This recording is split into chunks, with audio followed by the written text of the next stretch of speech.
30년째 되는 해에 헨리 스탠리라고 하는 탐험가를 보내서 이 리빙스턴을 한번 찾아보자.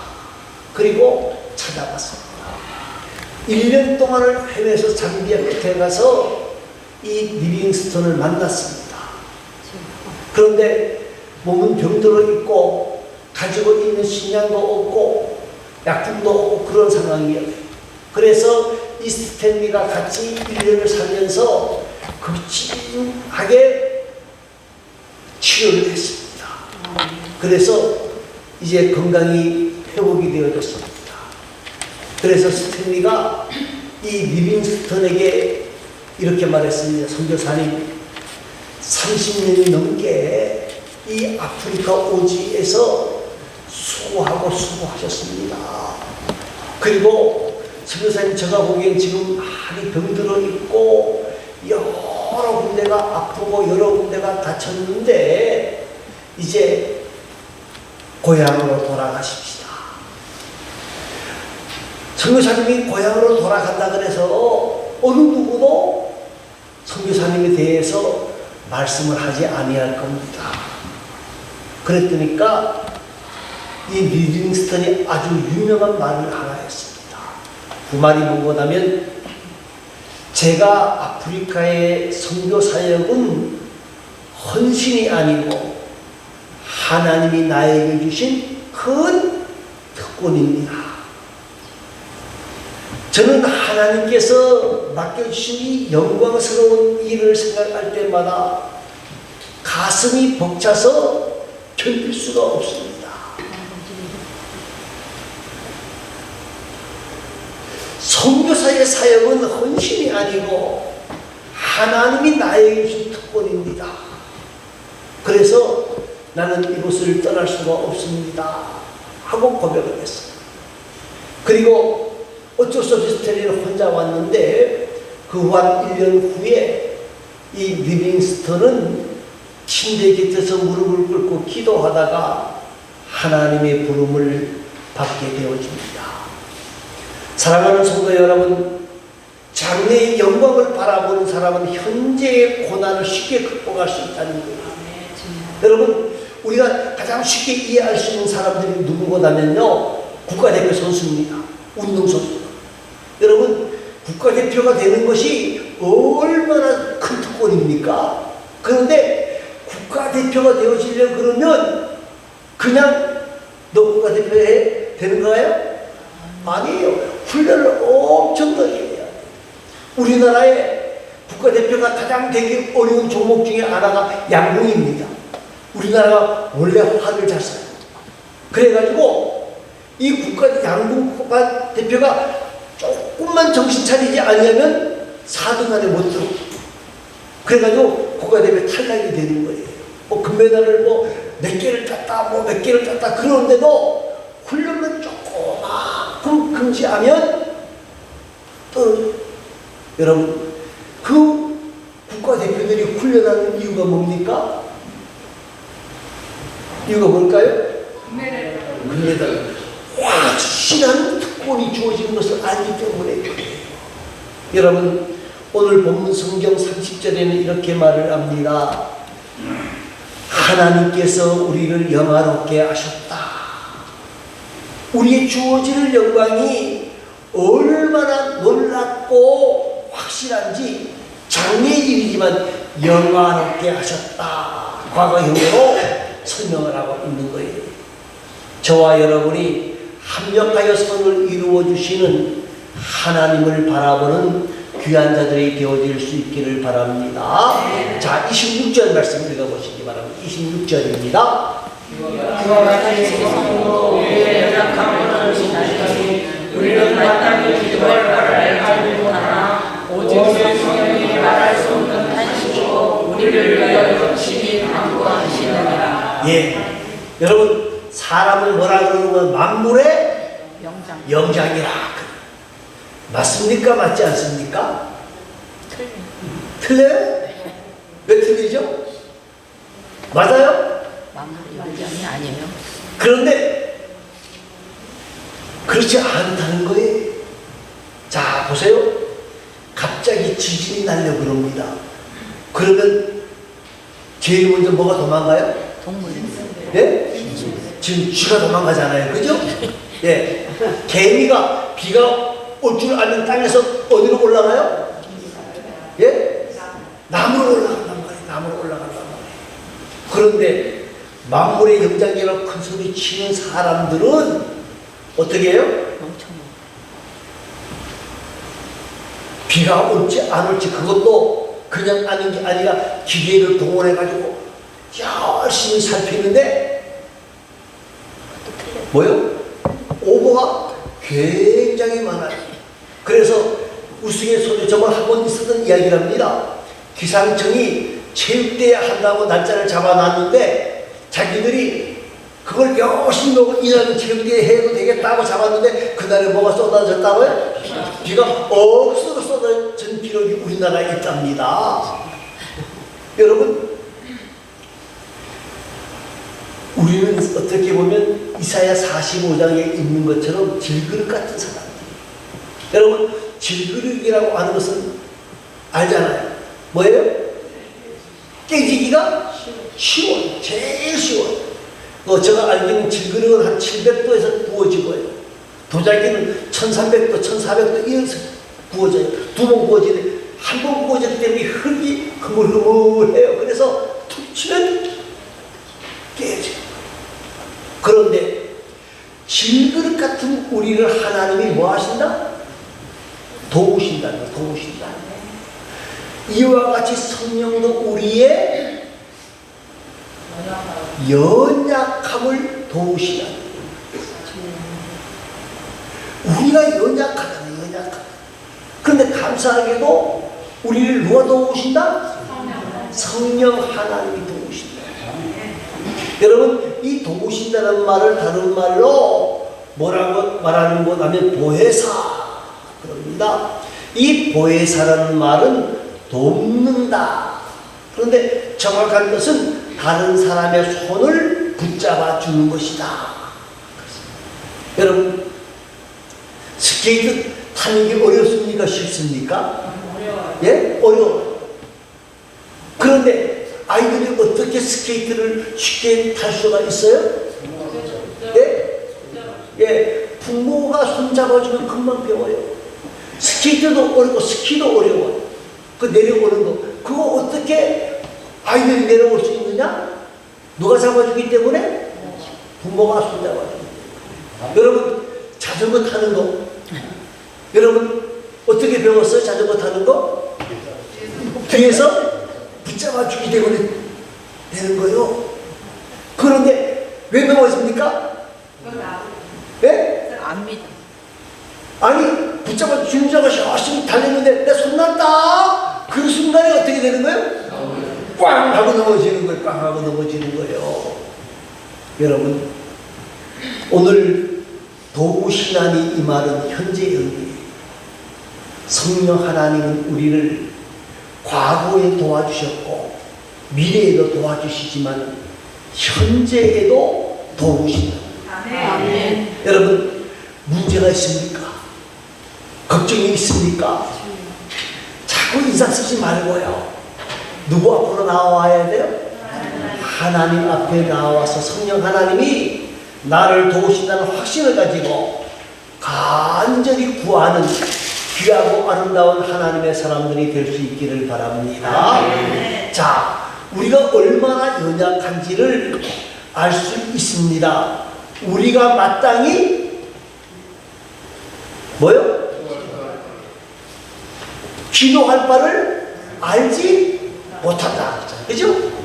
여러분, 사람들이 기도하는데 돌이 떡인 줄 알고 기도하고요. 뱀이 뭔 줄 알고 기도해요? 생선. 예? 생선인 줄 알고 달라고 기도할 때가 있다는 거예요. 그렇죠. 여러분, 세베대의 두 아들 야고보와 요한이 그 어머니를 동원해가지고 살로메를 모시고 예수님 앞에 나왔습니다. 예수님 앞에 나와서 뭐라 그래요? 살로메가 당신의 나라가 이룰 때에 예? 우리 두 아들을 예, 좌편과 우편에 앉게 해주시기를 바랍니다. 그때 예수님이 뭐라 그래요? 알았습니다 그래요?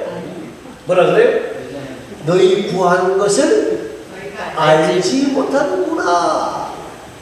그러면 바울도 마찬가지. 바울도 자기가 구해야 될 것이 뭔지를 잘 모르고 기도할 때도 있었다는 거예요. 자, 설명합니다. 고린도후서 12장에 보면 무슨 이야기가 나오는 거냐면 사도 바울이 14년 전에 하나님의 나라를 갔다 왔어요. 그리고 이 사도 바울이 이적과 기적을 굉장히 많이 행합니다. 바울이 쓰던 손수건만 가지고 가도 뭐가 나와요? 덮어줘도 병이 나와요. 그러니까 하나님께서 이러다가 바울이 뭐 할까봐, 교만할까봐 육체에 가시를 주었어요. 병을 주셨어요. 그 병이 뭐 여러 가지로 설명하면 저는 안지라고, 이 눈이 나빠져서 잘 보이질 않는 거예요. 보이질 않는 거예요. 그래서 사도 바울이 어떻게 합니까? 이 육체의 가시를 없애달라고 하나님 앞에 제발 간절하게 기도해요. 간절하게 기도해요. 근데 하나님 고쳐주셔요? 얼마나 연약한지 하나님 뜻을 알고 있는 거예요? 모르고 있는 거예요? 모르고 있는 거예요. 모르고 있는 거예요. 그러니까 하나님이 고린도후서 12장 9절에서 뭐라 그래요? 은혜가 내게 족하도다. 이는 내 능력이 약한 데서 온전하여 짐이라. 그렇게 말씀하시는 거예요. 그래서야 하나님의 뜻이 뭔지를 깨달을 수 있었다는 거예요. 그래서 오늘 본문에서 우리의 연약함을 도우시다니 그 속에는 자신도 포함되어져 있다는 거예요. 여러분, 오늘 마땅히 깃발을 알지 못하는 사람들이라는 거예요. 우리 모두는요. 우리가 기도한다고 하지만은, 내가 기도 많이 한다고 말하지만은 정말 제대로 기도를 못할 때도 많다는 거예요. 우장을 구할 때도 많다는 거예요. 그러나 중요한 건 성령 하나님은 우리를 도우시고 있다는 거예요. 도우시고 있다. 그러면 우리가 성령 하나님의 도우심을 만나려고 하면 어떻게 해야 되느냐? 여러분, 아무것도 하지 말고 성령이 도우신다니까 성령께 맡겨버린다 이 말이 아니고 뭐예요? 우리의 연약함을 그대로 인정하고 손들고 나아가야 된다는 거예요. 여러분, 완전한 사람은 없습니다. 완전한 사람은 없어요. 그런데 누구에게나 약점이 있고 누구에게나 부족한 점이 있고 누구에게나 문제가 있어요. 그런데 사람들은 자기가 완전한 것처럼 생각하고 교만해서 지치지 못하게 행하는 경우들이 너무 많아요. 여러분, 있는 척하고 아는 척하고 잘난 척하고 삼척 사람들은 이거 싫어해요. 왜요? 삼척이라고 해서 싫어하는데 저거 싫어해야 돼요. 싫어해야 돼. 알긴 뭘 알아요. 있기는 뭘 있어요. 예? 잘난 척 해봐야 거기서 거기요. 그죠? 이제 죄송한 얘기지만요, 제가 굉장히 기억이 좋다고 그랬거든요. 그런데 지금 아직 70도 안 됐는데 이제 깜빡깜빡합니다. 예? 뭘 자랑할 게 있어요. 여러분, 하나님은 잘난 척하고 아는 척하고 있는 척하는 사람을 사용하는 게 아니고요. 예? 정말 겸손하게 엎드리는 사람을 하나님이 사용하십니다. 여러분, 윌리엄 캐리라고 하는 인도의 선교사님이 있었습니다. 무디라고 하는 유명한 전도자가 있었습니다. 두 분 다 똑같아요. 뭐가 똑같다고 하면 정상적으로 공부를 해서 선교사가 되어지고 또 복음 전도자가 되어진 게 아니에요. 이분들은 나중에 예? 하나님의 은혜를 받고 선교사가 되어지고 전도자가 되어진 사람. 두 사람 똑같은 게 또 하나 있어요. 두 사람 다 뭐 하던 사람이 뭐냐면 구두를 수선하던 사람. 그런데 똑같이 사람들이 놀립니다. 아니 뭐 구두 만들다가 무슨 선교사냐, 뭐 구두를 만들다가 무슨 전도자냐 웃기는 소리하고. 사실 무디 같은 경우는요 율리하고 캐리보다 더했어요. 우리 한국말로 말하면 아버지가 방에 들어가신다는 아버지 가방에 들어가신다 그렇게 말하는 사람이에요. 그러니까 구두 만드는 사람이 뭘 안다고 그러니까 죄송합니다. 그 말씀 취소하시기 바랍니다. 왜요? 저는 구두를 만들 줄도 모릅니다. 단지 저는 구두를 수선만 할 뿐입니다. 여러분, 그들이 정말 하나님 앞에서 무디 같은 경우는 100만, 200만 이상의 사람들을 예수 앞으로 예수 믿게 만든 사람이죠. 율리안 캐리도 마찬가지예요. 여러분, 오늘 우리가 정말 하나님 앞에서 잘나고 똑똑해서 사용되어지는 것이 아니라는 것을 알아야 돼요. 우리가 연약함을 인정할 때에 하나님께서 우리를 사용하신다는 거예요. 하나님은 강한 자를, 완전한 자를 들어 쓰시는 분이 아니라 어떤 사람? 연약한 사람, 겸손하게 엎드리는 사람을 사용하셔서 하나님이 영광을 받으신다 하는 것을 기억하시고, 우리는 철저하게 하나님 앞에 엎드려서 하나님 앞에 연약을 고백하고 더욱 하나님을 신뢰하고 의지하며 나아가는 가운데에 하나님이 함께 하시며 도우심으로 능력의 사람이 되어지는 역사가 있기를 간절히 소망합니다. 자, 그러면 26절 마지막 부분을 오직 여기 다시 한번 읽어봅니다. 오직 성령이 말할 수 없는 탄식으로 우리를 위하여 친히 간구하시니라. 자, 오직 성령이 말할 수 없는 탄식으로 우리를 위하여 친히 간구하시느니라.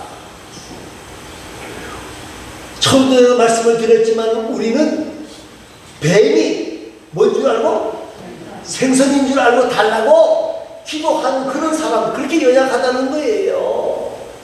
하나님의 뜻이 있는데 하나님의 뜻을 발견하지 못하고 내 생각만 자꾸 밀고 나가는, 그때 하나님이 뭐 하신다는 거예요? 탄식한다. 이거 우리가 쉽게 생각하면 우리가 어린 아이들을 생각하면 돼요. 아이들이 뭐 달라드는데 보면 정말 조선은 안 될 것을, 그때 부모가 뭐라 그래? 야, 이놈아, 그거는 안 된다, 이놈아. 안 된다. 그렇게 말하시는 것이라는 거예요.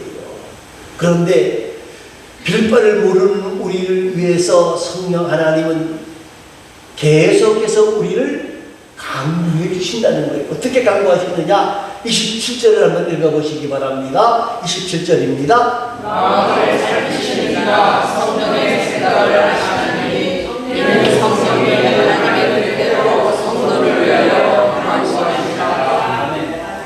자, 우리의 빌바를 마땅히 알지를 못해요, 우리가. 그러면 그 말은 무슨, 하나님의 뜻과 맞다, 안 맞다? 안 맞아요. 그런데 성령께서 말할 수 없는 탄식으로 끝나는 게 아니고, 마음을 살피는 이가 성령의 생각을 아시나니 성령이 하나님의 뜻대로 성도를 위하여 간구하신다. 그것이